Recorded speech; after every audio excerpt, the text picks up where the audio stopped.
আমাদের জন্মের পর থেকে এই পর্যন্ত যে নির্বাচনগুলো আমরা দেখে এসেছি, যে রাতের কারবারে ভোট দেওয়া, এরকম একটা নির্বাচন আমরা আর চাচ্ছি না।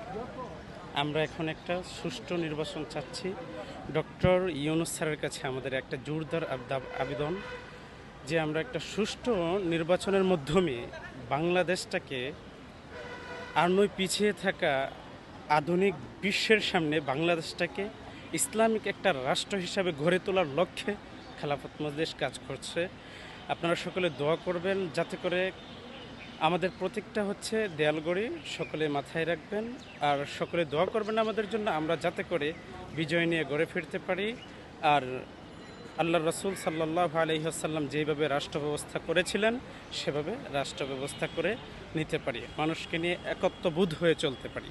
সব ভালো থাকবেন। আসসালামু আলাইকুম। আমরা বিগত যে ৫৪ বছরে যে কয়টা নির্বাচন হয়েছে সেই নির্বাচনগুলো আমরা দেখেছি। ইতিপূর্বে অনেকগুলো নির্বাচন হয়েছে ফ্যাসিস্ট সরকারের আমলে, সেই নির্বাচনগুলোয় আমরা অনেকেই ভোট দিতে পারিনি।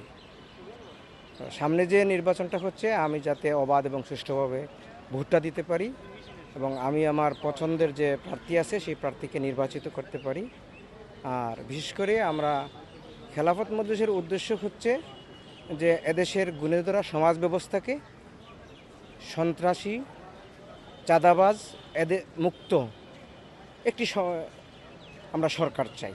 সংসদ নির্বাচন নিয়ে সারা দেশের মানুষের মধ্যেই ব্যাপক উৎসাহ উদ্দীপনা কাজ করছে, কিন্তু আমরা যেটা লক্ষ্য করছি সেটা হলো বর্তমান সরকার জনগণের প্রত্যাশা পূরণ করতে পারছে না হয়তো।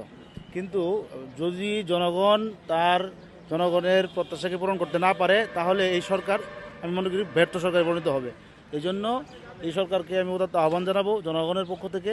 আমরা জনগণের কথাই বলছি, আমরা তৃণমূল থেকে কথা বলছি, সরকার যেন জুলাই সনদ বাস্তবায়ন করে এবং অবাধ, সুষ্ঠু, নিরপেক্ষ একটা নির্বাচন উপহার দেয়। বাংলাদেশে বর্তমানে মানে অতীত থেকে ৫৪ বছর আমরা যেভাবে দেখছি যে একটা যখন একটা দল যখন ক্ষমতায় যায় তখন আরেকটা দল অপেক্ষা করে যে আমরা কিভাবে ক্ষমতায় যেতে পারি।